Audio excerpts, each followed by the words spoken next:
This week on the audio podcast, episode 71, Max MOTU Scores, we go soundcard crazy, Scott gets completely overexcited about a story.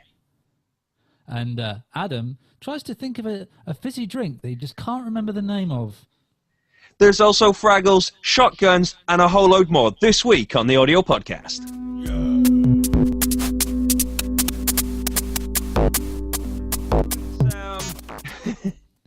It's Monday the 24th of September. This is the audio podcast. We're running later than usual at 9 p.m. We are going to be running later than usual, and I suspect the day is going to change real soon as well, but those decisions haven't been made. I'm Scott Hewitt, as always. This week, Sam Freeman's not with us, so it's a change of personnel again. That's right, it's Adam Yanch. Hello, everybody. Hello, everybody. How are you doing? Hello, Adam. Hello, Scott. And yes, the audio podcast is back. This is the third episode of this new season, I do believe. And yes. Our show title is Max MOTU Scores. Ooh. Nice. So you can have a guess at what we're going to talk about, but you don't need to guess because you could actually go and have a look at our show notes, which are on the audio podcast website right now at theaudiopodcast.co.uk. So you can follow them along with us. What is the first story, Scott? Okay, well, our first story today is some new objects released for Max MSP, or for Max 6, which is the note tilde objects. So, note tilde is a new set of objects. There's 3: note tilde, note.eventEditor, and note.score, and note.time. That adds up to 4, which are kind of new powerful composition tools which give Max a more native understanding of the ideas of notation inside it. So yay! This is a way of combining DAW functionality into Max without having to build DAW functionality. Well, you say DAW functionality, but is it really? It has a piano roll as well, doesn't it? Well, it has a piano roll, but it also has a MIDI sequencer as well. Ah, there always was a sequencer, though it was a bit arcane to use. So I guess this one is a kind of up-to-date bling kind of, much better kind of version. It is, yeah, but whenever I see these projects, I always wonder if they're maybe missing the point in a way. Max, you mean? Of Max, yeah. Yeah. Because you could build yourself a sequencer which would do anything you wanted it to do in Max and make it exactly as you wanted it to be. But instead, using these kind of add-ons to it, you're basically taking their functionality and just using it, which is essentially what you're doing in any sort of sequencer anyway. And then the arguments of you might as well have a sequencer written in a high level, in the right kind of level of language with a lot more accuracy and a lot more precision without the hassle of Max as well, and have that go for something like that instead. Well, I know what you're talking about, but that level of programming for audio doesn't really exist. That includes these things. It doesn't include a note editor or these kinds of tools that have just been added to Max. I see where you're coming from with your argument there, though I think it's you can always still do that if you really wanted to design a revolutionary sequencer that it wasn't like any other sequencer before. You can still do that in Max, and you don't have to use the new objects. I see them as convenience objects. I need a quick way of putting some notes up on the screen or being able to edit notes or something like that. And here you go. You don't have to go and build it laboriously and take, it could take a week or more to build something like that just so that you could add it to this other project that you wanted to work on in the first place. So I'm positive. I'm pro this. I think it's not a bad move. Well, yeah, definitely so. An interesting element of the whole thing is that it has been built to be integrated into Max. So you get the graphical user interface, but you also get a scripting interface and feedback and kind of patch your attributes and all that stuff. So it's it feels like it's a much more polished item. and Well, it's designed to be extended by the Max objects themselves that you can normally work with. So the old school sequencer side of Max was really quite like early 90s, really, like the SEQ object, seek object. yeah, And I think there might have been, it's the timeline mechanism, but that was more putting a new timeline transport mechanism within the whole program itself, and that came through in Max 5, I believe. yeah. And that was very useful, but I think this is the kind of obvious next step, and to make Max maybe more approachable for those who are not so based in Max and are more used to the DAW type environment. But yes, so that's extra objects for Max 6. Are these free to download? I.e., if you update your Max version and you already have 6, you don't have to like pay extra to get these. No, these are it's a beta release at the moment, which is free to download. You can get them at noteformax.net. We have that link obviously off our show notes at theaudiopodcast.co.uk. And they have a Vimeo video as well, which kind of gives a demonstration of the workthrough of it as well. So it's free to try and free to play with. So, there's no harm in checking out the beta and seeing what you think of it. Well, yeah, I think anyone it's interested, head there and download it and try it out.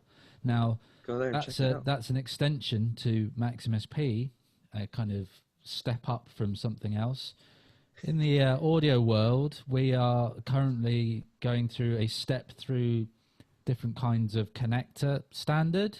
We started with Firewire and USB. Well, actually, we started before that. We started with PCI cards. PCI cards. No, well, even before that, we started with ISA cards. Oh, the good old ISA card. Or oh, yeah. new bus cards if you're on an old school Mac. PCI cards, USB, Firewire. USB 2, Firewire 800, and now we're at a kind of new level.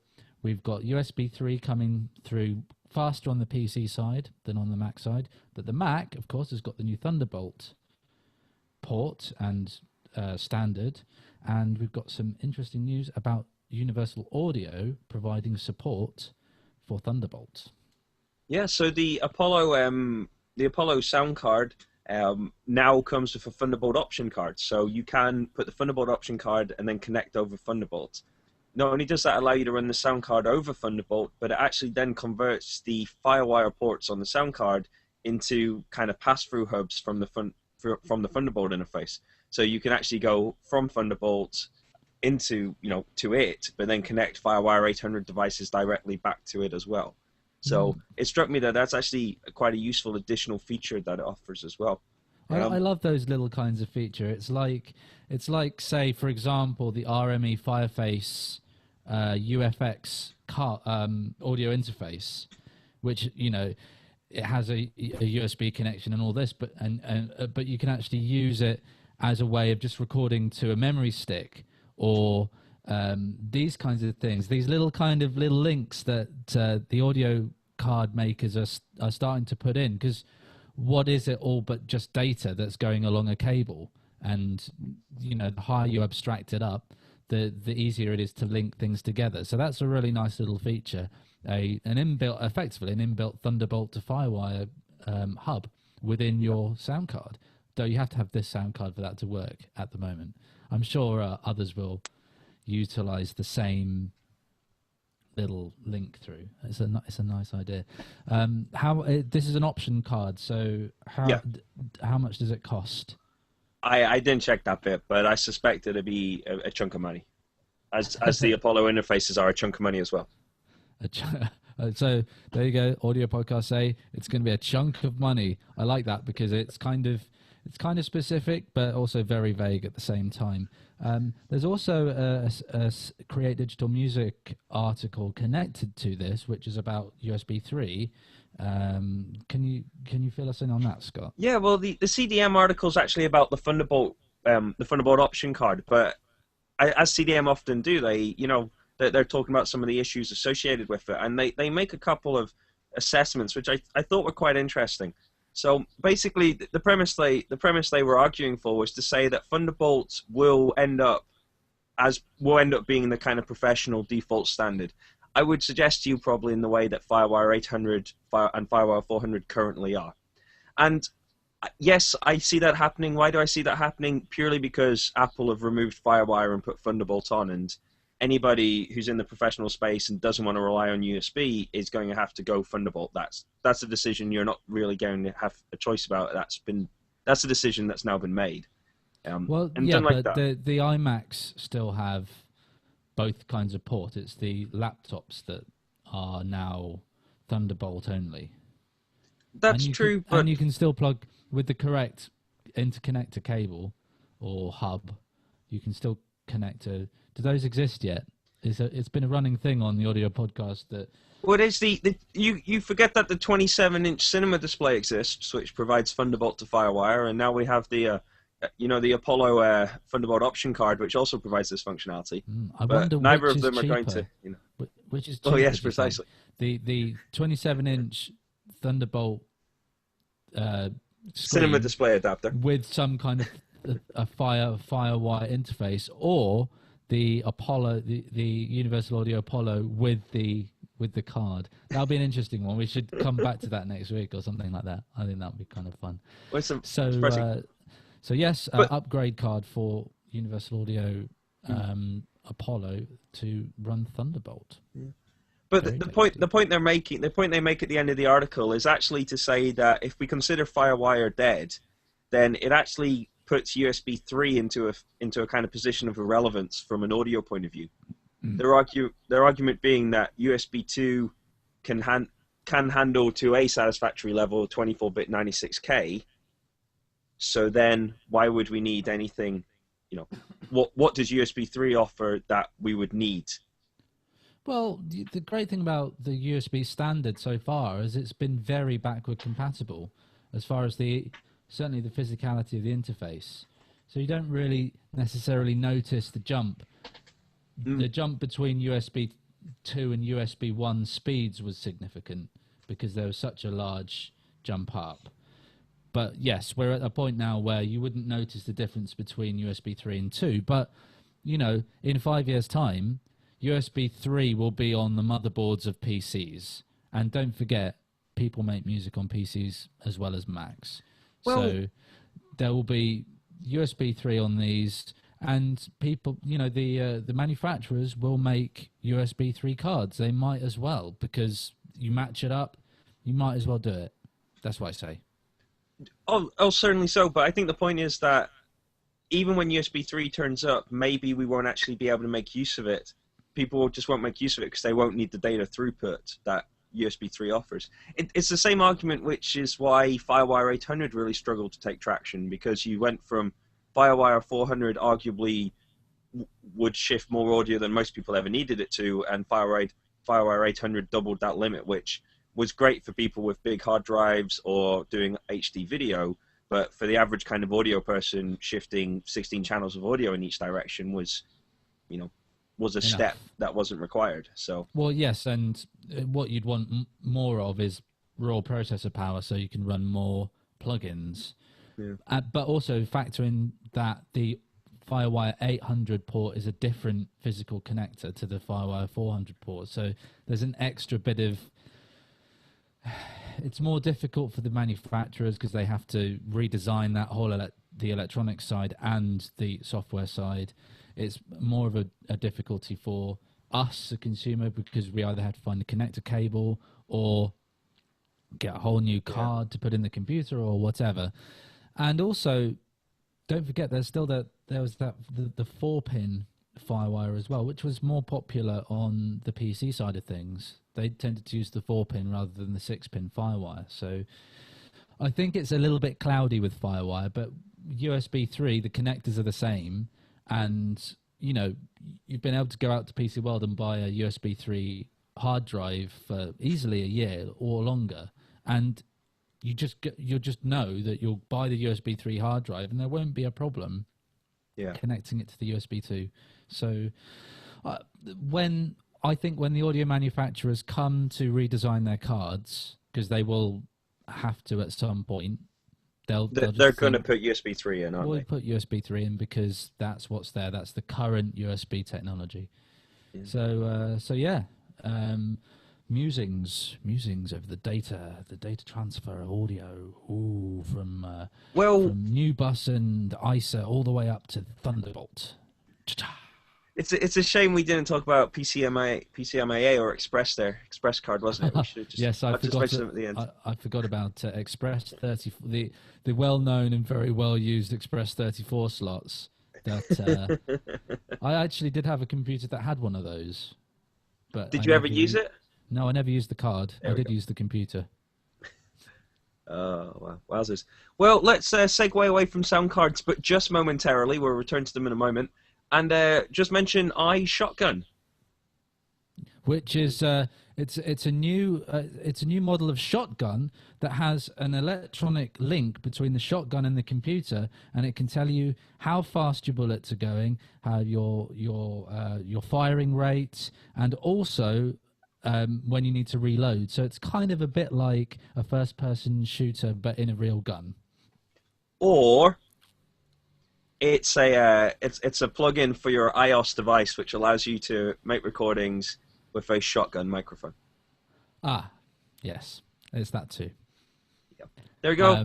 That was a bit of a joke. I was going back to the old 2 weeks ago when we were talking about shotgun recording techniques, and I thought it was shotgun samples. You never did find a shotgun sample library, Scott. I'm surprised. Did I not? Oh, I will strive to resolve that in the very near future. I have a feeling that you've already done one though, ages ago, many shows ago. Yeah, it's the kind of thing that would have caught my attention. I know we've done guns. I think when we had the sound recordist on, we spoke about he had done a sound library of guns fairly recently to that interview, back in the past. Wherever, in the gin-addled past of the audio podcast now, where we just drink tea and juice. I've got a nice cranberry juice here. I'm enjoying an iron brew. Just gonna have a mouthful there. You're so northern, Scott. You're so iron brew. I have been drinking. What's that one that's not Tizer that's still orange, or maybe it's not orange. I can't remember. Anyway, that's fizzy drinks. For fizzy drinks, tune into the Fizzy Drinks podcast, which is first episode starts next week. You'll get more information about that somehow. Let's move on to more audio related things. We're going to go back to. We're going back to sound cards, and this is exciting. I'm actually. We do this show every week, and some weeks people may. I hope people don't notice and don't find it too off-putting. But I'm not always completely psyched about all the items in every show, because some stuff's not for me. Some stuff is, it's of interest. In particular, the iShotgun. Yes. However, this is awesome. So we reported back that this was under development a few months ago, back in the last season, and it's now actually been rolled. And Motu have rolled out OSC support inside QMix. So what this means is if you've got a Motu sound card which runs QMix, you can OSC into the QMix application and change the parameters of the mixer over OSC. Amazing. Now, what they've actually done is roll out an interface layer inside Touch OSC, so you can run Touch OSC on an iPad and use that to do the control of it. And that's cool. Lots of people have iPad apps for their thing. The thing that really excited me, though, is the fact that it is an open sound control layer, which means that I suspect in the near future, it's something I'm going to look at. It rolled very recently. I haven't had time yet. I'm going to have a look at that. Is the fact that you'll probably be able to develop your own custom things to create the OSC messages, to do the actual OSC manipulation, to do the controls as well. So I think this is absolutely awesome news. I'm really, really excited about it. This is like remote. We're at the point now where we could have remote network attached mixing from around the world for a custom interface onto rock solid Motu hardware, and that actually excites me. As somebody with lots of Motu cards, I am really, really, really psyched about this. A long-standing Motu customer and user. Yeah. Well, and this is the thing, because a lot of people be like, well, long-standing, whatever, it's a new feature. This is what I love about Motu. This is classic Motu. Let me read you the supported hardware. any Mark III Motu audio interface. So that's pretty impressive, yeah? Any Mark III, there's 828 Mark IIIs are a couple of years old. It gets better. Any Mark II Motu audio interface. So amazing. That is like 10-year-old sound cards now. That's true, actually. Even older, because I had, as I've said before on the audio podcast, I had a 2408 Mark II. And when did I have that? I had that 99? No, not 99. 2001 maybe? So yeah, 10 years and older. 10 years and older. Amazing. It is amazing, because if you... I know there's lots of people who have, like, Mark II 828s lying around because they just don't die, and eventually, you might need something different, or you get sick of carrying the racks or stuff like that. But this is like... I've been thinking about I've been thinking about selling my 828 Mark II, not because it doesn't work, just because it sees limited use at the moment, because I use other things to do other jobs now. But there's no way I'm going to sell it now, because of the fact that with this, solution in place, I'll be able to use this as a remote mixer. I've got a couple of projects coming up where being able to remote control a mixer over a network connection is going to be really useful. So, I'm really excited about this functionality. Just for completeness, 896 HDs, ultralights, travelers, 4 pre's, the Audio Express, Microbook, Microbook 2, PCI 424 core systems, and track 16. So it really is like, that is if you consider how frequently other manufacturers end of life their hardware, that is an impressive achievement by Motu, that they are, not only do they continue to support this hardware, but this is actually like a massive application, a massive functionality upgrade to it all as well, just coming through as a driver. So thumbs up to Motu. Thumbs up, Motu. 2 thumbs up. I would put 2 thumbs up, but I've got my other hand in my pocket, so I'm just being lazy. In terms of implementation, one thing that's probably worth pointing out just to people here is that what you're doing is you're OSCing into the QMix app running on the computer, which is then connected via FireWire or USB to the sound card. So this isn't, you can't just put your sound card somewhere and control it. You do need to have a laptop connected to it, and you do need to have a wireless network set up as well, or some network connection to it set up as well. So it's not quite a, it's not a complete seamless, just put the box somewhere and you can drive it like, maybe some of the kind of, iLive systems and things like that we've spoken about in the past. But nonetheless, I think it's a really cool kind of extra. It's available now, and more details available online from Motu. As always, you can get the link through, theaudiopodcast.co.uk. Exactly. And the other thing you can get through the audiopodcast.co.uk is a link to a very interesting company that makes some very interesting products. I was drawn on to this week from reading last month's Sound on Sound. It's the Mutable Instruments Shruti, which that's one of these products. What Mutable Instruments do is they make kits, electronic kits that you can build yourself, DIY kinds of things, but that are like compelling. And what the Shruti is it's actually a hybrid digital analog synthesizer that you can build yourself, and then when you have it built, you can put it in your own case. You can get special cases made. You can build different filter boards or different expansion packs that you can buy alongside or afterwards and plug those in. So it's kind of mix and match in a kind of semi-modular way. You'll have to unplug something or unsolder something and replace it with the other parts. But the Sound on Sound review was very complimentary about the actual synth when it was built. They said that the synth was very easy to build. You didn't have to be an electronics expert to do it. Basically the way it works is you have the digital side, which is the oscillators. So you have a huge range of oscillators that you can choose from that are digital or can be waveform based like a PPG. That then runs through some analog electronics, the filter, I think the VCA as well. And it's all MIDI controllable as well. So you get the MIDI side of it in too. and then you get all the fun of customizing it and building your own case, or getting someone to build a case for you, or all these kinds of things. So you can mod your rod. Amazing. That's awesome stuff. I know when you flagged it up to me as an item for consideration, I was really interested in it, and I was going to plunder it, but then I actually decided to upgrade it to a news item, and the reason for that was when I noticed that the firmware is under a GPL license, and the schematics for it are actually released under a Creative Commons license as well. So this is, hardware and software being done under kind of permissive licenses, which is exciting.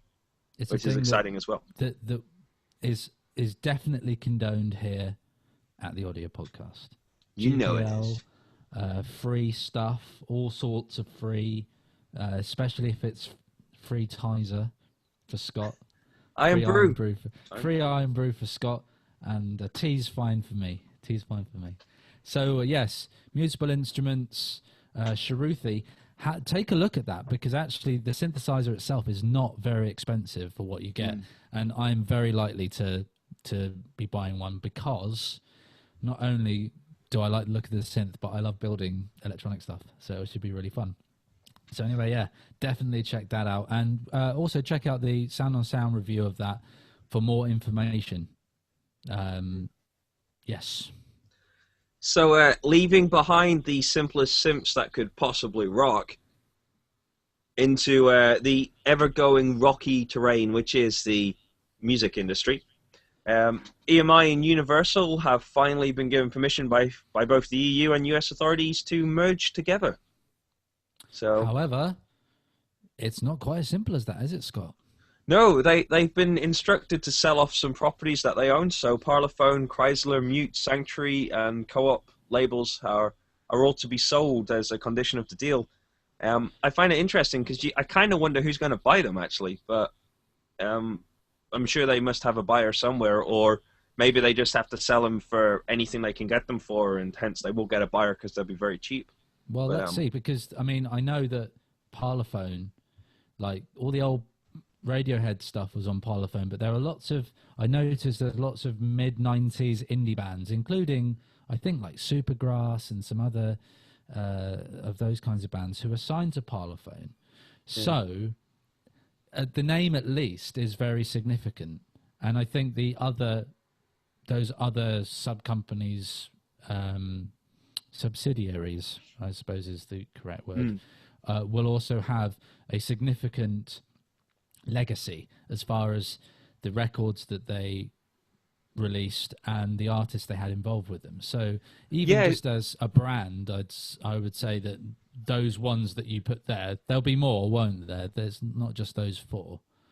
But that's very true. The interesting question is, who is going to buy them? Because it's obviously EMI and Universal can't buy them.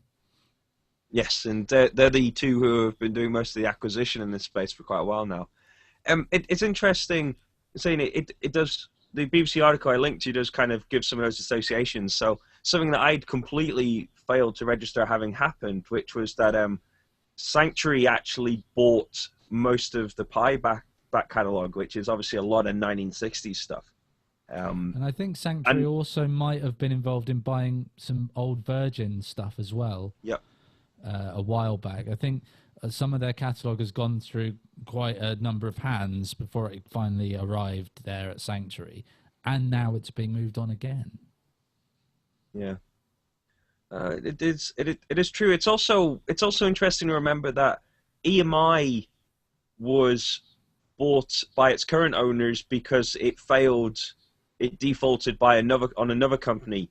So, you know what I mean? EMI's had a rocky past recently. It's obviously not been kind of particularly stable. So, you know, EMI going under the wing of Universal, while a lot of people would say that it's kind of putting them in a position of abuse, perhaps, in terms of, you know, kind of duopoly, you know, EMI hasn't actually been that profitable recently and that stable recently. So, you know, that's another kind of aspect to it. It's interesting, isn't it? Because the reason why there was such a kind of intense kind of antitrust review on the whole thing and kind of competition committee got involved is because they do themselves acknowledge it, that, you know, I think the quote here is, competition in the music business is crucial to preserve choice, cultural diversity, and innovation. And it's interesting how the music industry gets so much attention given to it in these matters when you consider the size of it in terms of kind of profitability and actual kind of market capitalization. Because these companies are not big companies anymore in the scheme of big companies. You know, it's. But then Universal are not just a music concern, are they? They've got things running all the way through, as would Sony. Is it Sony BMG? One of the other big players. I think there's probably a lot of cross-fertilization across these kinds of things. What I'm interested in, really, is... maybe not. I mean, I don't really want to talk about effects because I couldn't say really what could the effects be, but I'm interested to see what might happen in the end, because I think there are lots of small, maybe you could call them micro record labels that really have been given the opportunity to operate thanks to the internet in particular, but ways of being able to get through to people that they just wouldn't have had access to before, and then technologies that allow them to disseminate their products directly without having to go through all of this kind of all the red tape and all of the complications and all these kinds of things. I point out, as I've said before, I really love Bandcamp, and I point out Bandcamp as a very interesting tool in that you can just put a record label or an individual can just put their music up there, and it's a fairly good quality way of being able to showcase your work and also make some kind of money off it as well. Of course, that's only one part of the jigsaw. You need to be able to get your music out to people and promote it and know the right people to get it out to the people, that kind of thing. And that's kind of now what more the record company stands for, I think. It's more the engine that puts the record out in front of people to get them to buy it. And their ability to record things and to disseminate them is reduced in the age of low cost but high quality home studio equipment and the internet.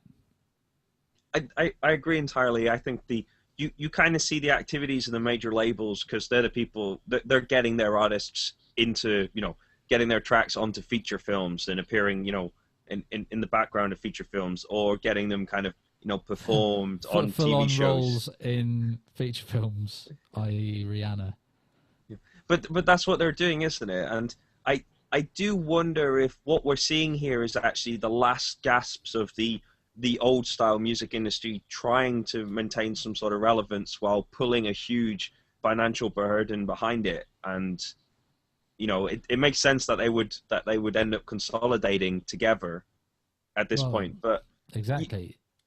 I mean, I suppose what could end up happening almost, I don't think it would be allowed through antitrust concerns, but, you know, you could foresee there being one giant major label, and then that could be half, and the other half are these small micro record labels that deal with niches very well. And that's the thing about the major labels, is that maybe their ability to service the niches isn't as compelling for them. It's not something that returns enough money to really justify doing it. But that's what it's like. Microbreweries, you know, they really focus on one particular way of doing their thing, and they put their products out in a very particular way.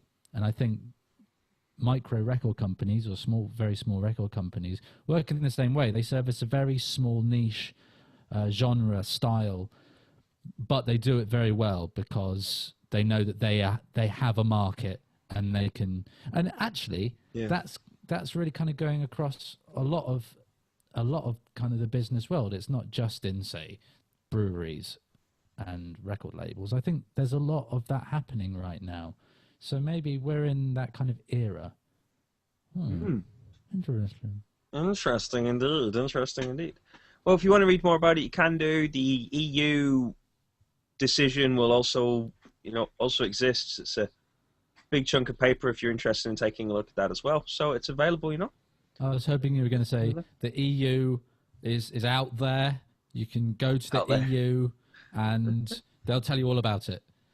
Anyway, back to the audio podcast. Remember, you can get all your links, all your show notes for this episode, this edition of the audio podcast, show 71, at theaudiopodcast.co.uk. And don't forget, we have a Twitter account as well, don't we, Scott? Yeah. At the audio podcast. Wow. Wow. I don't know how I'm going to remember that one. But what I'm certainly not going to know is the details about the next story, because I haven't looked at it. So you're going to have to fill me in on this one, Scott. Well, when I look at this, I actually realise it's one that Sam Freeman's put up as well. So we're all running a little bit blind here. Sam's not with us this evening. At the last minute, he was unavailable, so Adam stepped up, which was awesome as always.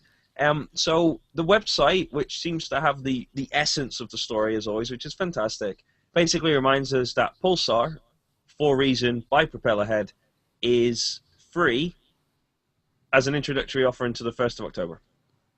And that's for Reason, so you can't just download that and use it. Yeah, no, you need it for Reason. Yeah. All right, going back to those show notes then. Nothing free to download for me. There you go. Wait a minute, let's see. Pulsar is a dedicated dual LFO with advanced routing and modulation possibilities. It's also a powerful little synth in its own right. For tweakers, Pulsar makes it every single thing in the rack a little bit better. That sounds very interesting. One thing that I've kind of wished that my DAW had were modulation options and the ability to just plug a modulator directly into an automation lane, but not have to draw it in and just have it being generated. And then you can set the big graphical display. There's a sine wave. Oh no, let's turn it more into a triangle wave or something like that. That's something that I've wanted in a DAW. And that kind of sounds like maybe what that is, but I'm not sure. I think you're possibly right there, Adam. I'm also concerned that was possibly a confession of a desire to have a bit of wobble in your life, which I'm slightly concerned about. Well, yeah, so it's always good to have a bit of wobble. No, the way I would do that in Logic, for example, would be to use the tape delay plugin. Use a tape delay plugin. Small delay, increase the LFO, makes it a nice kind of Boards of Canada-y style sound. But, you know, I'm sure the audio podcast listeners already knew that, so whatever. But what I can safely say right now is we have come to the end of the news. We have indeed. Oh, the news is over for this week. But before we go, we have time for the plunder. Arg for the plunder. So we have 3 items of plunder, one of which is definitely plunder. The other 2 are kind of tenuous links, which I thought would qualify just because, you know. There was no other plunder? Well, it wasn't. No, they were there first, but it's more as I enjoy almost complete editorial control over the show. Most of the time, I would just thought I'd put them in, so I did it. Yeah, that's fine. Well, of course. Let's do it then. First item, please. The first one, SoftTube have put another article up, which is all about creative compression. Ooh. And the article, it's a small read. It's very quick. You'll be able to read it in 10 minutes. But the thing that caught my eye about this is that they talk about compression in terms of attack and release, rather than ratio. And they're talking about the creative uses of setting fast attacks and slow releases and the kind of productive like that. Which I thought was interesting, because you read, I don't know about you, but, you know, I teach compression and various things like that, and compression is always about threshold and ratio. They're the main things you talk about, and then you talk about the attack and release kind of smoothing out the effects of the compression, where this article is actually talking about using the attack and release as creative tools to achieve certain things. So I thought it was very refreshing to read it. I enjoyed reading it, hence it became plunder. Refreshing like a glass of Tizer. I'm really glad we name our shows before we do them, because I'd be worried where we would go with this one here. Oh, this one will be called Adam has Tizer on his mind or something. And I'm not even thinking about the right drink. That's the thing. There's another drink that I've had recently that's not Tizer and it's not Iron Brew and it's not even orange probably, but I'll try and remember it before the end of the show. However, let's move on to the next item. Now, those of you in the UK will know about the political situation here. We currently have a coalition government, Conservatives, Liberal Democrats. One half of this relationship is, well, the whole thing's out of favour with most people, it seems, but one half of it was supposed to help, and they're not, so people are getting angry. And one of the politicians did a video to apologise for something that they said they'd do, and they didn't. And in true internet tradition, someone has gone and auto-tuned it. Yes. That's it, basically. That's it, basically. This is I think it's about 3 minutes of your life, and it's quite entertaining. If you're in the UK, it may well anger you and amuse you in equal measure at the same time, which is what it did for me. So I put it there. I think we should move immediately on, Adam, because I don't want to make any political statement or anything like that. So that's fine. That's fine. From an audio podcast point of view, this is a creative and humorous use of autotune, which I'm sure people will find very funny to watch. Indeed. Can I just stop you for a second? Yeah, go for it. Vimto. That's what he's looking for. That's the drink I was thinking of. Vimto. Very nice. Very nice. Well, yeah. That has got nothing to do with the audio podcast at all. I've had a random thread running through my mind for the whole show. But we're going to come crashing into the end of the show right now with our final plunder item. And it's got something to do with Fraggles. Yes, so I have actually written this in the show notes that this is the most ridiculous bit of plunder ever. And it is. So this is a music video with Ben Folds 5 and the Fraggles from Fraggle Rock. I should have seen this because I love Ben Folds 5. I'm seeing Ben Folds 5 in Bristol in November. I hope they bring Fraggles with them. That's it. I will report back and I'll say they did or they didn't when the time comes. This is absolutely fantastic. I was a big fan of the Fraggles when I was young, so I think this is awesome. In terms of anything to do with the audio podcast, it is a music video. Would that do for you? Yeah. Yes, I guess so. I hope so, because that's what it is. Have we done music videos like this before? No. Is there something really good about the video that warrants its placing? There's Fraggles in it. And you like Fraggles? Yes. Okay. I can kind of basically vaguely remember Fraggle Rock. I mean, I used to watch it when I was young, but I can't really remember what it was about or anything. There you go. So there you go. They're awesome. Check some Fraggles out. They're awesome. Expert insight from us at theaudiopodcast.co.uk. Oh, well, the audio podcast and the websites at theaudiopodcast.co.uk. So there we go. We come to the end of the show, the end of all the items. Thank you for listening. Yes, indeed so. Any ideas of next week? Are we on at the same time, same day? Let's say next week's going to be Monday at 9 p.m.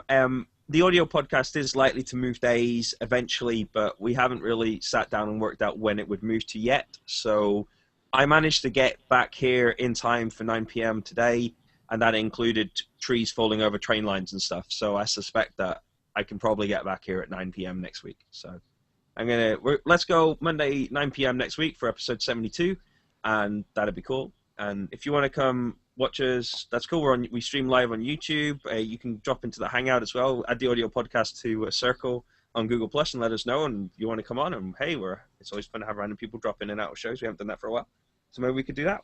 And that'd be cool. And don't forget, you can always catch up with this show and previous shows at theaudiopodcast.co.uk, and you can sign up for the podcast through iTunes and probably some other podcast style syndication or some things that I don't know. And you can watch the video of the shows, of the recent shows, at YouTube as well. And don't forget the Twitter, the Audio Podcast. It's awesome. Excellent stuff. Well, I've been Scott here. Thanks a lot for listening, everybody. We'll see you next week.